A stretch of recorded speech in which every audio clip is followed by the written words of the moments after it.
അട്ടപ്പാടിയിൽ വീണ്ടും ശിശുമരണം. ആനക്കല്ല് ആദിവാസിയൂരിലെ രേഷ്മ സമീഷ് ദമ്പതികളുടെ 2 മാസം പ്രായമുള്ള കുഞ്ഞാണ് മരിച്ചത്. കോയമ്പത്തൂർ മെഡിക്കൽ കോളേജ് ആശുപത്രിയിൽ ചികിത്സയിലിരിക്കെയാണ് മരണം സംഭവിച്ചത്. ഇക്ബാൽ അറക്കൽ നമുക്കൊപ്പം ചേരുന്നു. ഇക്ബാൽ, വിഷമിപ്പിക്കുന്ന വാർത്തയാണ്. അട്ടപ്പാടിയിൽ കുറച്ചു കാലമായി ശിശുമരണം സംബന്ധിച്ചുള്ള വാർത്തകൾ ഇല്ലാത്തത് ഒരു ആശ്വാസമായി മാറുകയായിരുന്നു. ഇപ്പോൾ വീണ്ടും ആനക്കല്ല് ആദിവാസി ഊരിൽ നിന്ന് അത്തരമൊരു വാർത്ത വരികയാണ്. ഈ കുഞ്ഞിന് എന്താണ് പറ്റിയത്?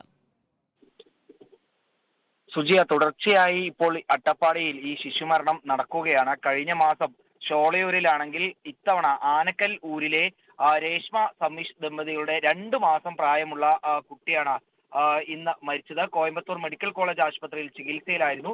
ഈ കുട്ടിക്ക് ജനനം മുതൽ തന്നെ സാരമായിട്ടുണ്ടായിരുന്ന ആരോഗ്യ പ്രശ്നങ്ങൾ ഉണ്ടായിരുന്നു എന്നാണ് ലഭിക്കുന്ന വിവരം. ശ്വാസമുട്ട്, അതുപോലെ തന്നെ ശ്വാസതടസ്സം ഉൾപ്പെടെയുള്ള പ്രശ്നങ്ങൾ ഈ കുട്ടി നേരിട്ടിരുന്നു. ഇതിനെ തുടർന്ന് കോട്ടത്തറ ട്രൈബൽ സ്പെഷ്യാലിറ്റി ആശുപത്രിയിൽ പ്രവേശിപ്പിച്ചിരുന്ന കുട്ടിയെ കുറച്ച് ദിവസങ്ങൾക്ക് മുമ്പാണ് കോയമ്പത്തൂർ മെഡിക്കൽ കോളേജ് ആശുപത്രിയിലേക്ക് മാറ്റിയത്. അവിടെ വെച്ച് ഇന്ന് രാവിലെ 9 മണിക്കാണ് ഈ കുട്ടി മരണപ്പെട്ടു എന്ന വാർത്ത പുറത്തു വന്നത്. സുജയ, ഓക്കെ, വിവരങ്ങൾ നൽകിയത് ഇക്ബാൽ ആണ്. 2 മാസം പ്രായമുള്ള കുഞ്ഞ് കോയമ്പത്തൂരിൽ ചികിത്സയിലിരിക്കെ മരിച്ചു എന്നുള്ള വാർത്തയാണ് വരുന്നത്.